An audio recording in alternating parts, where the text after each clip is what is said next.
पृथ्वी का सबसे पावन पर्व है, जिसे हमारे भारत में प्रेम का प्रतीक माना जाता है और विशेष रूप से रसिक जन आज के दिन को सर्वोत्तम मानते हैं और इस दिवस की प्रतीक्षा में रहते हैं। और रसिकों के जो अनुयायी हैं उन सब के लिए भी ये बड़ा महत्वपूर्ण दिन है। ऐसे तो सब जानते ही हैं कि आज के दिन साक्षात परम ह्लादिनी शक्ति श्री कृष्ण की परम गुह्यतमम स्वरूप शक्ति वो है ह्लादिनी शक्ति। संधिनी भी है, संवित भी है, लेकिन गुह्यतमम ह्लादिनी शक्ति है। और उसी ह्लादिनी शक्ति की मूर्तिमान स्वरूपा हैं श्री राधा, जो प्रेम स्वरूपिणी हैं, दयामयी हैं, निराधार की आधार हैं, निराश्रय की सर्वाश्रय हैं,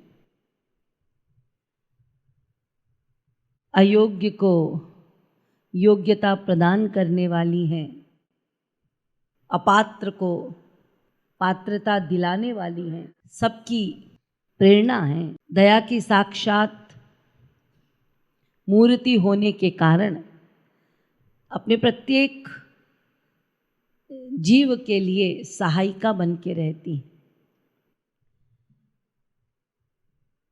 हर पल प्रेम का वितरण करने हेतु आतुर रहती हैं।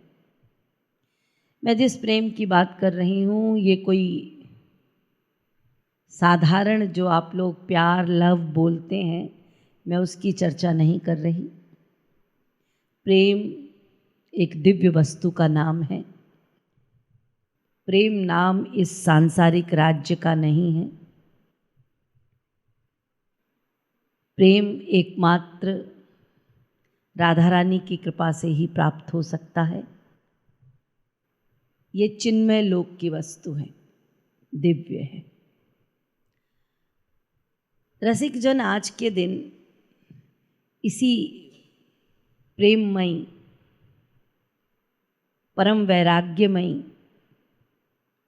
श्री राधा रानी के चरणारविंद का अपने नेत्रों से दर्शन करते हैं और अपने नेत्र को तृप्त करते हैं, धन्य करते हैं।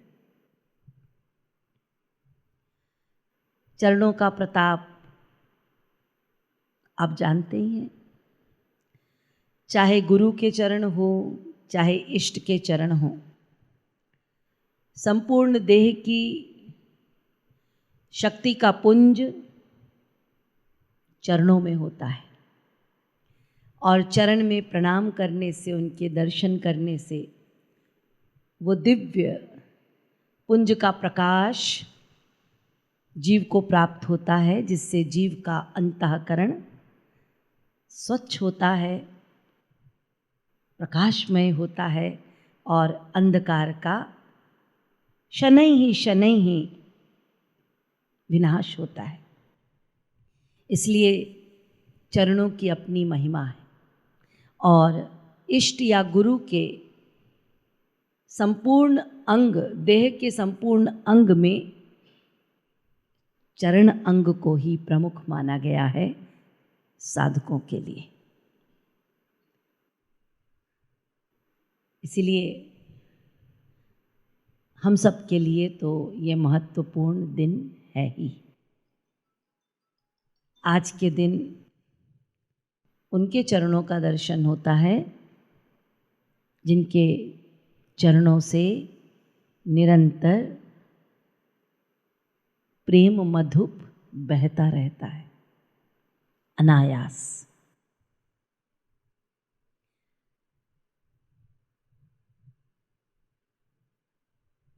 आंवला नवमी अपने आप में श्रेष्ठ है ही, लेकिन जगतगुरु स्वामी श्री कृपालु जी महाराज के अनुयायियों के लिए आंवला नवमी दुगुना महत्व रखती है। रसिक जन राधा रानी की इच्छा से जगत में अवतार लेते हैं, जगत के उद्धार हेतु और जगत को ब्रज रस में डुबाने हेतु। राधा कृष्ण के मिलित रूप का विग्रह ही, मूर्तिमान विग्रह ही रसिक हैं। रसिक उसको कहते हैं जिसने राधा कृष्ण से लाड़ लड़ाया है, जो रसों से ओतप्रोत हैं, वही रसिक हैं।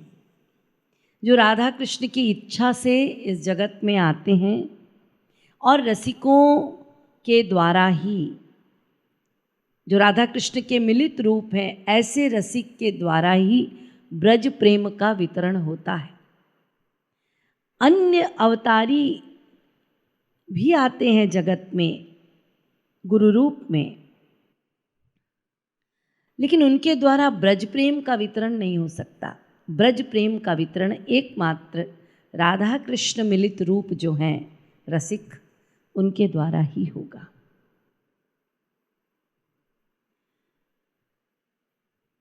जगतगुरु स्वामी श्री कृपालु जी महाराज, जो विश्व के पंचम मूल जगत गुरु उत्तम हैं, अनुयायियों ने अपने अपने अनुभव से, काशी विश्वत परिषद के प्रमाण से सबने जाना है, जिन्हें हम प्रेम से श्री महाराज जी कहते हैं। श्री महाराज जी को काशी विद्वत परिषद ने भक्ति योग रसावतार प्रमाणित किया,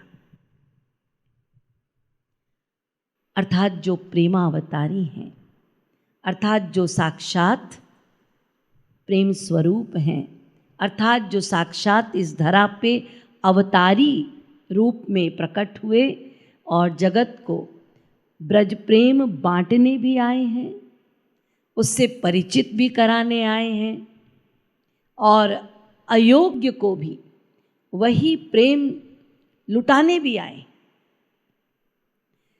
बस ये सदा याद रखिए कि इसी अवतार को कृपा अवतार कहा जाता है, और जब कृपा अवतार होता है तो साधक के शूद्र प्रयास से भी वो कृपा का वर्षण इतना उत्कृष्ट होता है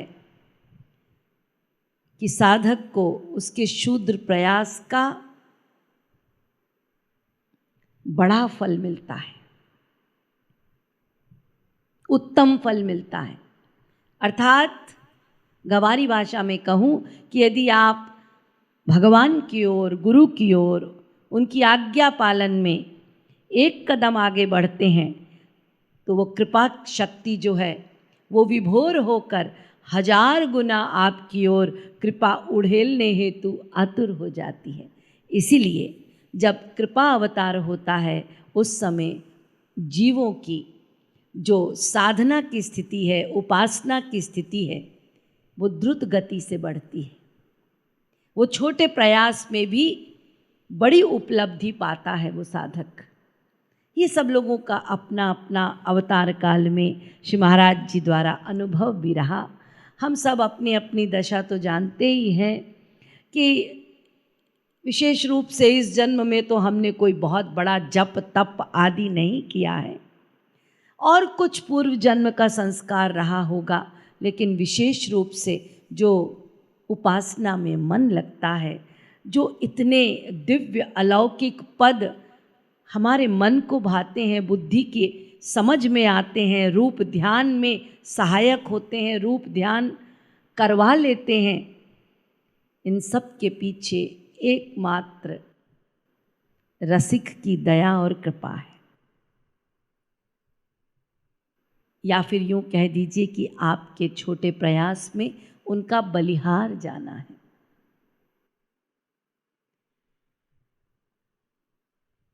श्री महाराज जी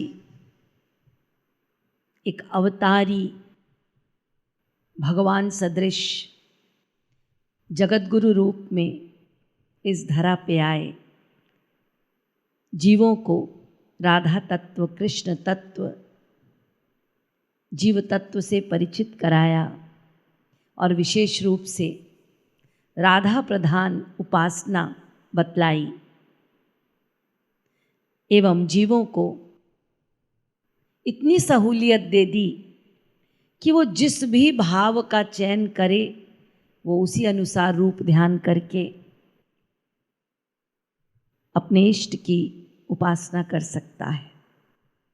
पांचों भावों से परिचित करवाया और उनमें सर्वश्रेष्ठ भाव माधुर्य भाव को बतलाया, माधुर्य भाव में भी निष्काम भाव से परिचित कराया और अंत में जीव से यही कहा, उसके हृदय में यही भरा कि युगल सरकार की निष्काम सेवा ही जीव का परम चरम लक्ष्य है। उनकी निष्काम सेवा से ही परम प्रेम की प्राप्ति होती है। आज आंवला नवमी के दिन ही उस अवतारी परम पुरुष ने अपने कार्य, अपनी लीला सब समेट कर अपनी लीला का संगोपन किया और युगों युगों तक स्वयं को शब्दों में, जीवों के हृदय में या सर्वभूत रूप में मंदिर आदि में, प्रकृति में सर्वव्यापक रूप में विद्यमान करते हुए सदा रक्षक, निरीक्षक एवं इष्ट बनकर हमारे साथ हैं। शब्द ब्रह्म के रूप में आप जो दिन रात राधे गोविंद गीत, प्रेम रस, मदिरा, भक्ति शतक आदि श्री महाराज जी द्वारा हस्तरचित पद संकीर्तन, कीर्तन आदि का गान करते हैं, उनके दिव्य प्रवचनों को श्रवण करते हैं, पढ़ते हैं, श्री महाराज जी शब्द ब्रह्म के रूप में, महाशक्ति के रूप में, उन्हीं शब्दों में समस्त शक्ति लिए विद्यमान है। इसीलिए जब आप उसको पढ़ते हैं या गाते हैं तो वो शक्ति अपना प्रभाव आपके अंतःकरण में डालती है और जितनी मात्रा में आपका समर्पण होता है आपके अंतःकरण में श्री महाराज जी का शब्द ब्रह्म के रूप में प्रभाव पड़ता है। हृदय में वो हैं आप जो हर कार्य करते हैं, जो विचार करते हैं, जो अच्छा सोचते हैं, जो गलत सोचते हैं, सब कुछ वो हृदय में बैठकर अपने शरणागत जीव का नोट कर रहे हैं। प्रत्यक्ष रूप में सचेत करते हैं, अब अप्रत्यक्ष रूप में सचेत करते हैं, लेकिन जीव की अपनी स्वतंत्रता है, वो उसकी सावधानी को सावधानी माने या ना माने। जो सावधानी मानता है, सचेत होता है, उसकी प्रगति होती है, और जो सचेत नहीं होता, अपनी आदतों से मजबूर है, बार बार बतलाने पर भी वही करता है, तो फिर गुरु के यहाँ भी कृपा के अपने कुछ उसूल होते हैं। यदि हम बार बार वही करते हैं जिसकी मनाही की गई है श्री महाराज जी के नियम अनुसार, तो फिर उनकी कृपा का स्वरूप दूसरा हो जाता है और वो कृपा का स्वरूप है दंड। तब श्री महाराज जी दंड के रूप में सेवा का हरण करते हैं। प्रगति अधोगति में परिवर्तित हो जाती है। चाह के भी सेवा में मन नहीं लगता, चाह के भी प्रयास करने पर भी वो बात नहीं होती जो पहले हुआ करती थी। इसलिए उनकी कृपाओं के अपने उसूल हैं। यदि हम नियम का पालन नहीं करते तो फिर श्री महाराज जी का ये कहना है कि फिर मेरी कृपा दंड के रूप में परिणत हो जाती है। वो भी एक प्रकार की कृपा ही है, दंड भी एक प्रकार की कृपा है। लेकिन ये सदा याद रखिए कि जिसको श्री महाराज जी ने पकड़ा है तो सदा के लिए पकड़ा है, वो छूट नहीं सकता। देर हो सकती है। इसी देर के बारे में मैं आपको कहना चाहूँगी कि देर की क्यों देर की आवश्यकता क्या है। क्यों ना हम अपने आप को परिवर्तित कर लें। देर का मतलब होता है जन्म जन्मांतर का देर। और ये देरी यदि हमने गलती की और ये देरी यदि कुछ 5-10 जन्म की बन गई तो क्या करेंगे? क्योंकि हमारे पाप उसका फल मिलेगा तो फिर वो मिलन, वो मानव देह, उसमें दूरी हो जाएगी, देर हो जाएगी।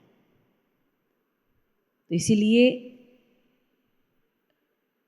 देरी की प्रतीक्षा नहीं करनी। इसीलिए हमें सावधान होना है। श्री महाराज जी ने जो परिश्रम करके 92 वर्ष तक जो परिश्रम करके इस जगत को दिया है, अपने अनुयायियों को दिया है, और शरणागत जीवों के लिए जो जो श्री महाराज जी ने नियम बनाए हैं, उन नियमों का पालन करने पर निश्चित रूप से शरणागत जीव को बहुत बड़ी उपलब्धि होगी। लेकिन यदि आप प्रक्रिया नहीं करेंगे, प्रोसेस पे नहीं जाएंगे, तो फिर वो देर होगी। इसीलिए सबसे करबद्ध प्रार्थना है मेरी कि आप सब लोग भक्ति के नियमों का पालन करें जो श्री महाराज जी ने बताए हैं।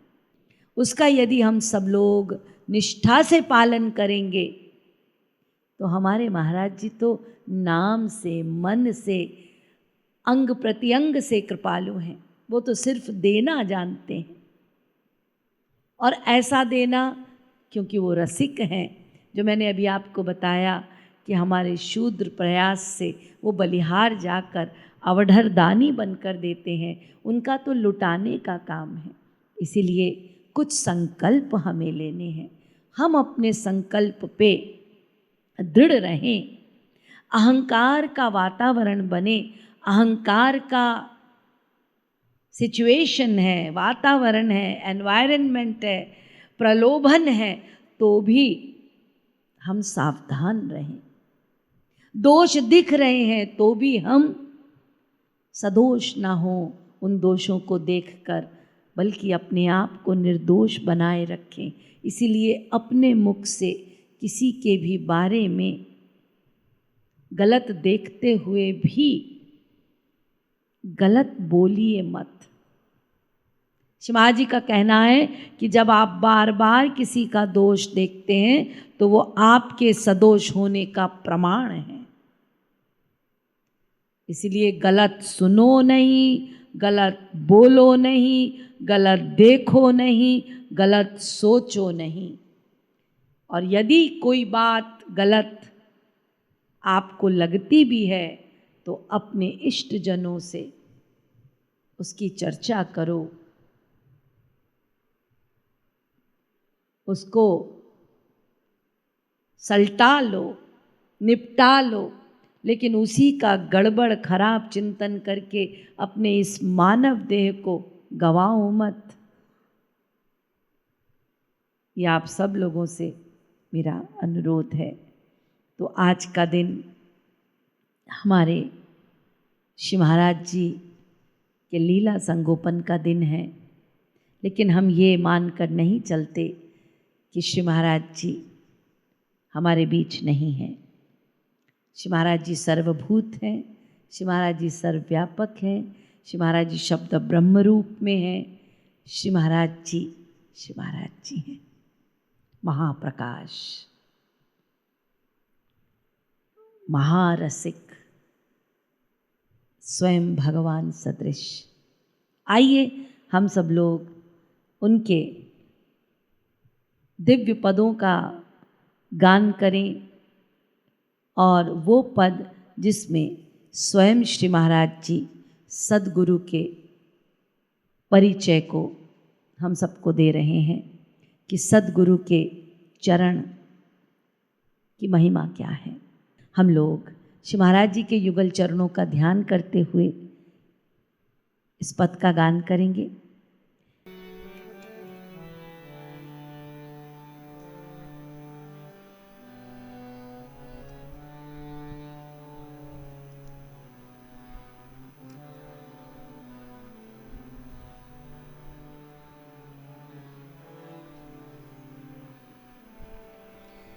चरण कमल बलिहार,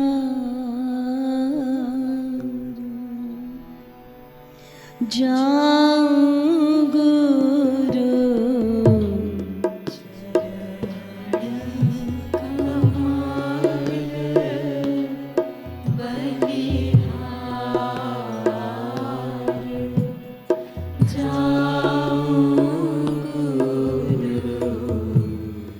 चरण कमल बलिहार, जाऊं गुरु चरण कमल चरण कमल बलिहार, जाऊं गुरु चरण कमल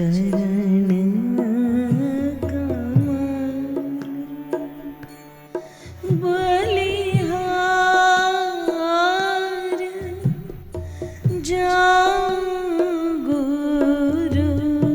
कमल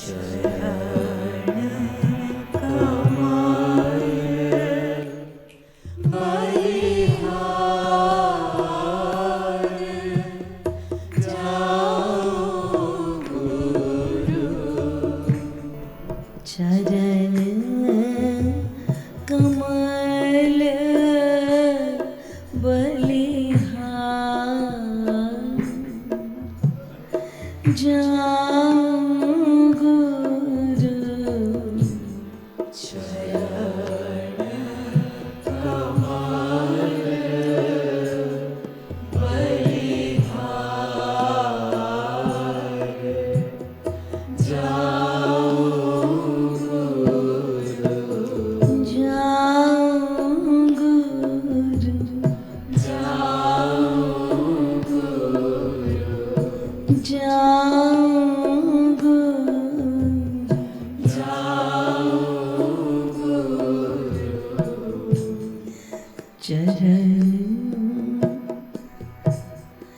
चरण कमल बलिहार, जाऊं गुरु चरण कमल बलिहार, जाऊं गुरु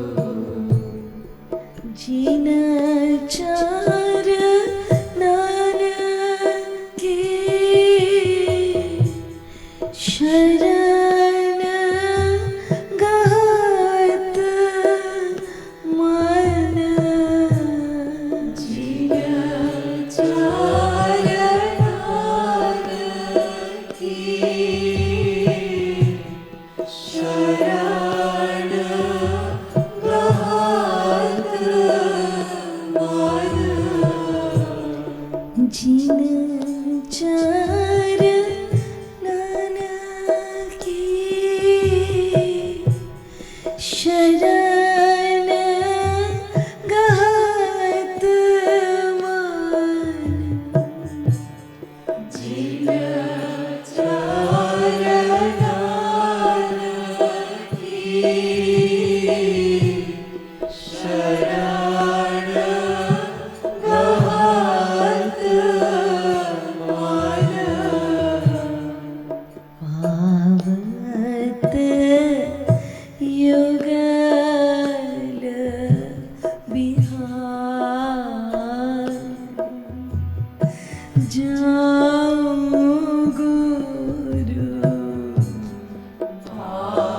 पावत युगल बिहार जाऊं पावत युगल बिहार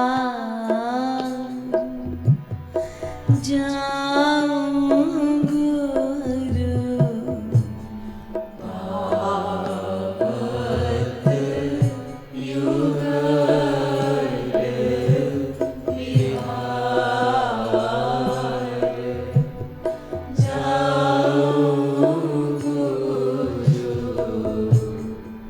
चरण कमल बलि गुरु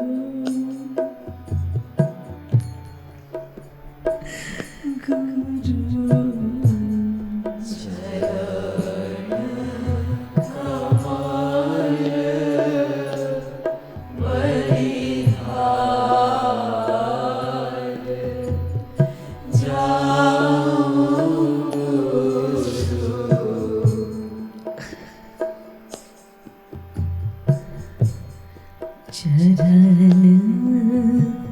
कमल बलिहार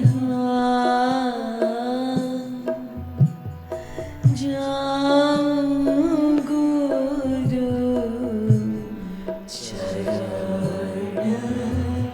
कमल बलिहार जाऊं गुरु चरण कमल ध्यान धरत मन जिन चरणदान को ध्यान धरत मन जिन जिन चरणदान को ध्यान धरत मन जिन चरणदान को ध्यान धरत मिटत मिटत मिटत जगत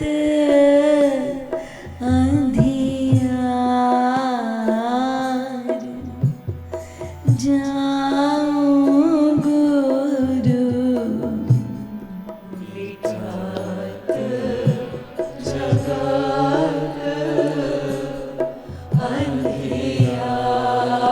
अंधियार जाऊं गुरु मिटत जगत अंधियार जाऊं गुरु मिटत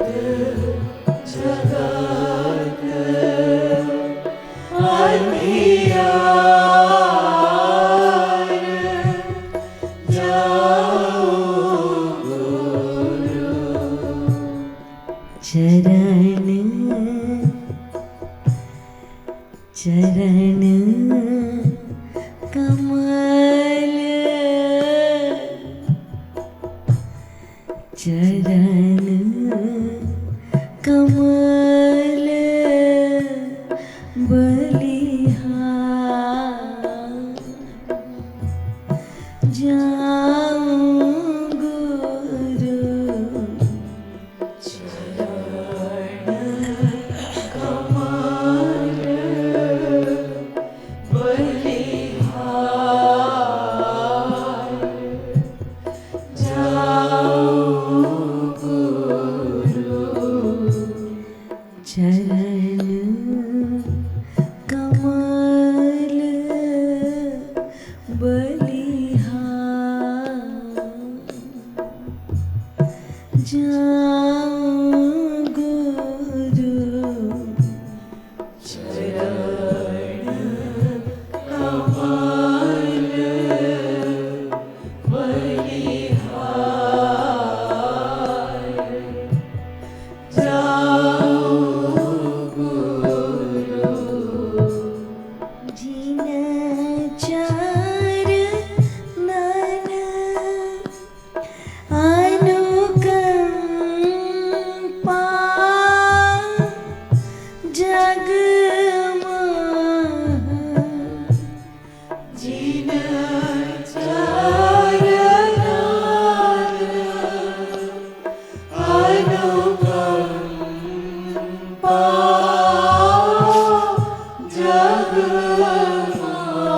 जगमोहन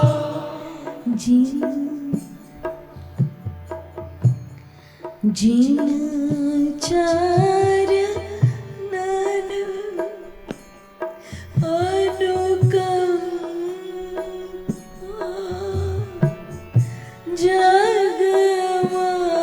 जगमोहन जिन चरणन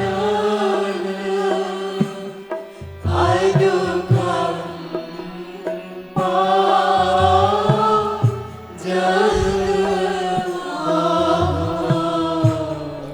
रहत न रह संसार जाऊं गुरु रहत न रह संसार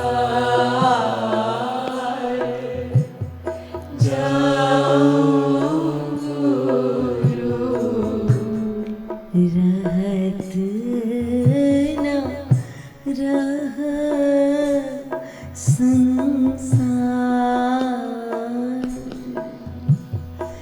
जाऊं गुरु रहत न रह संसार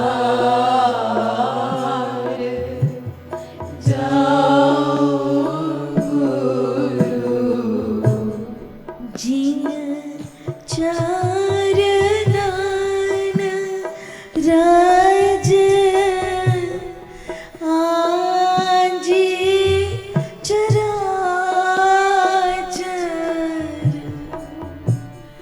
जिन चरणन राज आजी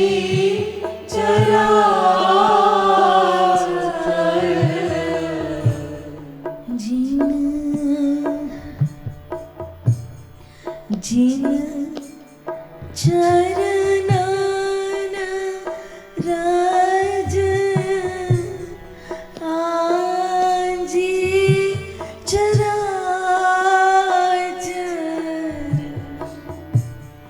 जिन चरणन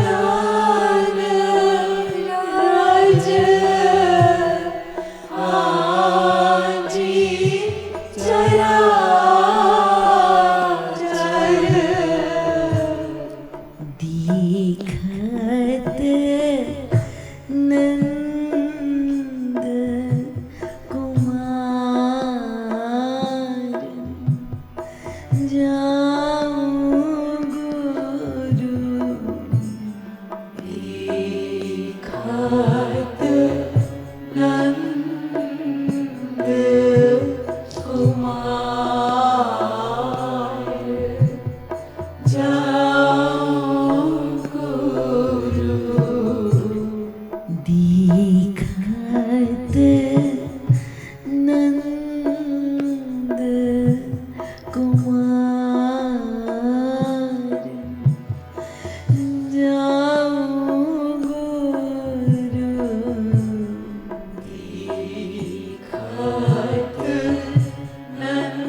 गुरु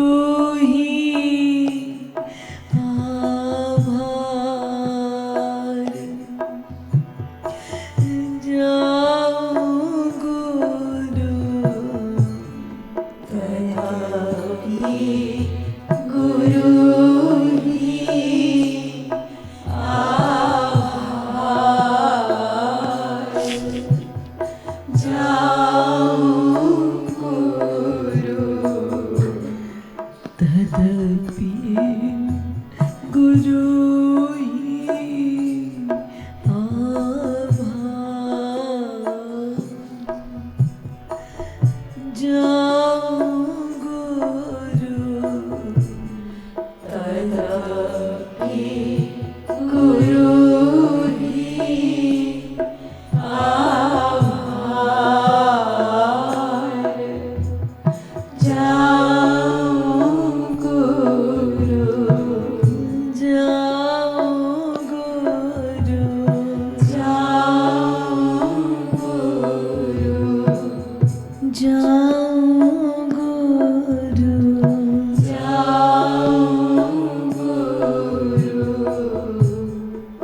पावत युगल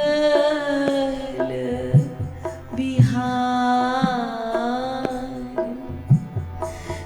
जाऊं गुरु पावत युगल बिहार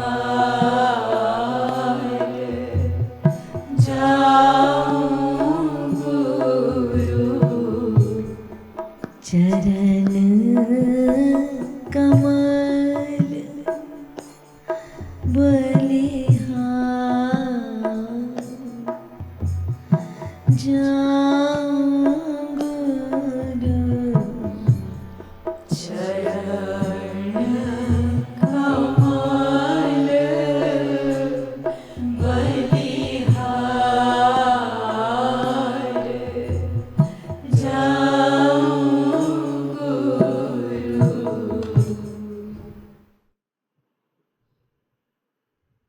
श्रीमद् सद्गुरु सरकार की, श्रीमद् युगल सरकार की, प्यारी प्यारी अम्मा की, श्री भक्ति धाम की, श्री ब्रज गोपिका धाम की।